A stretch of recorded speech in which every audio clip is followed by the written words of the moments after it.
Yeah, what's going on, everyone? Today I'm going to talk about a company which I'm more sure all businesses are aware of. It's called Yale.com. Um, Obviously, what is with Yale.com is that when I was one of their clients, obviously, I've set up like numerous businesses. Obviously they weren't like paid posts, they were like free, and occasional times I'll get the odd phone call or maybe the odd email saying, oh yeah, we can increase your sales by this much, and you just think like, wow, that's amazing completely. So then you go ahead and sign that contract, but not knowing that obviously the information they tell you is actually false and incorrect. Basically, Yale.com is basically misleading these sort of schemes to extort money, as much money they can from their clients, which basically you might as well call their clients as victims, because potentially they're committing fraud. They're basically selling you a false promise saying, yes, we can generate this much if you, I don't know, for example, you pay a sponsorship, and they'll say your advert will on top of results, sorry. And obviously, the point is the fact that obviously I did this one sponsorship thing with my business idea, and it sadly didn't work as planned. So not long ago, I received a letter from the debt collection agency saying I owe Yale £600. And I think like, well, why the fuck do I own the nice bunch of money? It's the fact that obviously my business idea didn't work as planned. I was not going to do it. So I thought, well, why the fuck do I need to pay him? So anyway, basically, I've explained to the debt agency, so look, right, I've contacted Yale through their website after I spoke into an agent live chat saying, who do I contact to get my contract cancelled? And they told me to go on this contact form and do it for that way. So I did what they told me to do. And up to this very day, I still not received one response in that email. All I got was an email saying, thank you for contacting Yale. Here's your ticket number, blah, blah, blah. We'll split you soon, I don't know, within 24 to 48 hours. It's been maybe days to almost a month now. And obviously, yep, they haven't decided to respond to that email, but yet they decide to pass that so-called debt to the debt collection agency, saying that also if I don't pay it up for whatever reason within a deadline, obviously they're going to take actions further, which obviously moves out in me going to court. But obviously, there's small businesses on Yale.com who are basically fighting to sue Yale.com, because every single time what Yale.com does is that what was it? It's money. It's money. That's what all Yale.com cares about, is money. So as a small business owner, you want to, make as much money as you can, but spend very little money on marketing. And it's like with Yale.com website, you honestly think that you're going to get more results through Google search engine. Well, you're incorrectly, completely wrong there. Because it's not just me, there's many other small businesses, even big businesses, I'm quite surprised, actually on Yale.com and still advertising. I thought, why the fuck would you advertise on their website? After numbers of complaints Yale.com's had, it's like, there's been instances where if you go on their Trustpilot website, I think it was, and you leave like a negative review, and you're honest on how bad they treat you, how bad their service was, and how they mislead you into signing a contract to a service that they couldn't even provide. So it's like all these 5-star reviews, they're all fakes. But these companies like Trustpilot don't seem to care absolutely two fucks about what reviews get posted, even though the claim saying, oh yeah, we do remove fake reviews. But the fake reviews are the 5-star reviews, because it's the 1-star reviews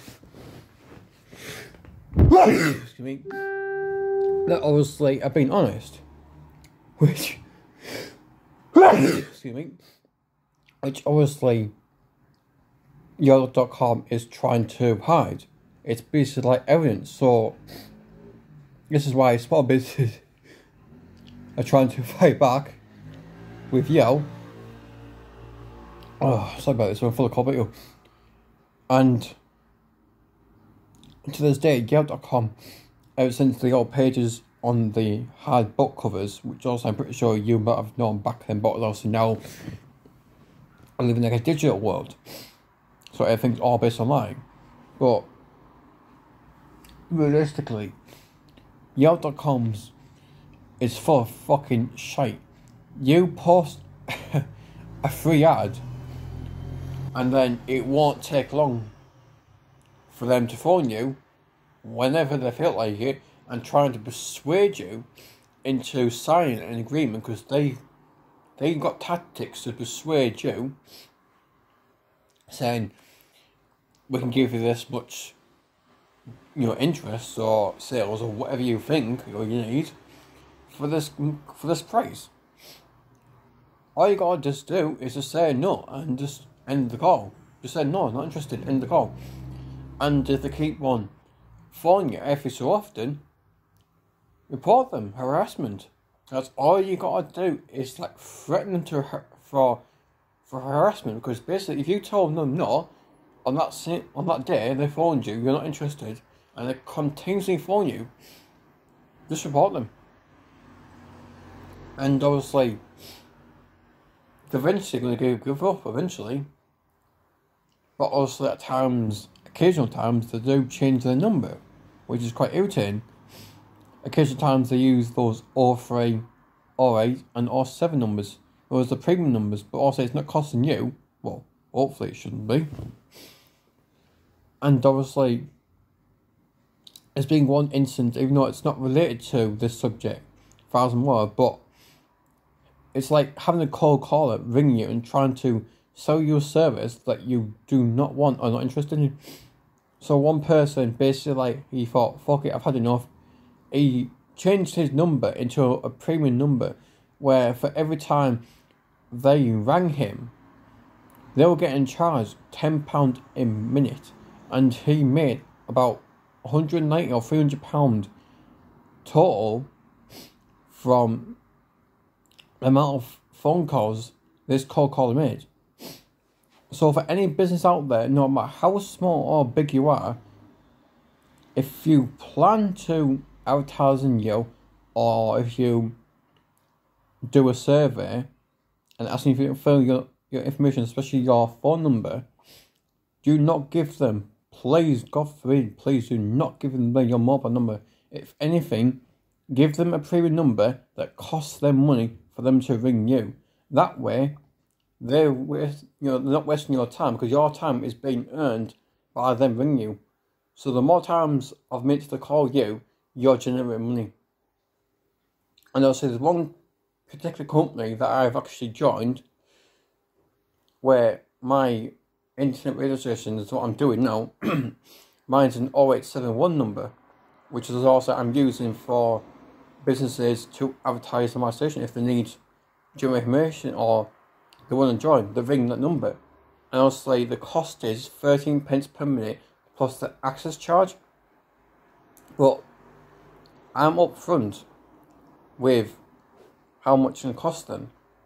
I'm not like certain companies where you get the unexpected, phone bill saying that you rang this number and obviously you weren't aware that it was costing you this much money.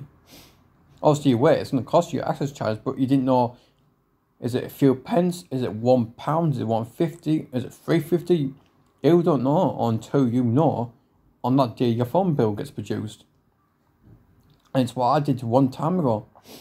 And I think it was with the O2 contract, and I think it was the know-how company, which actually I rang. It was a premium number, but I didn't know how much it cost me, because also I was needing support for my laptop back then, and the hours from the time you going to the switchboard, press the number to get the right department, and then you probably get a minute if that speak to that agent, and then the agent will pass you on, and then you're on hours and hours on hold.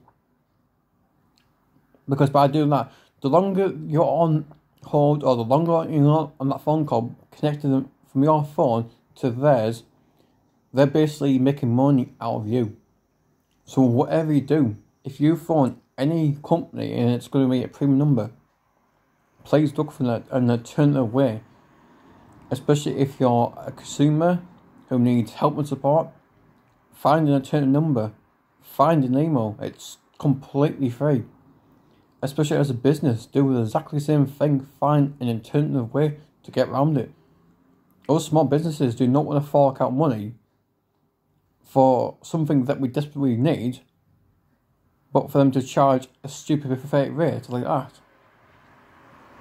So, you know, that's all I can say, people. But also, I will link those services down, which is also the one I mentioned about, I can't remember the company, but also the company about regards to having your own number that's a premium rate that costs consumers to ring. I'll link that down. I will also link down yours.com's website so anyone can have a look for yourself. And I'll also link you my internet registration Facebook page. If you're interested in advertising on my station, by all means just pop me a message or give me a phone call on the number below. Also, like I said to you, I'll explain to you through this video that it will cost you 13 pence per minute plus your company's access charge. Okay, thank you everyone and take care. Goodbye.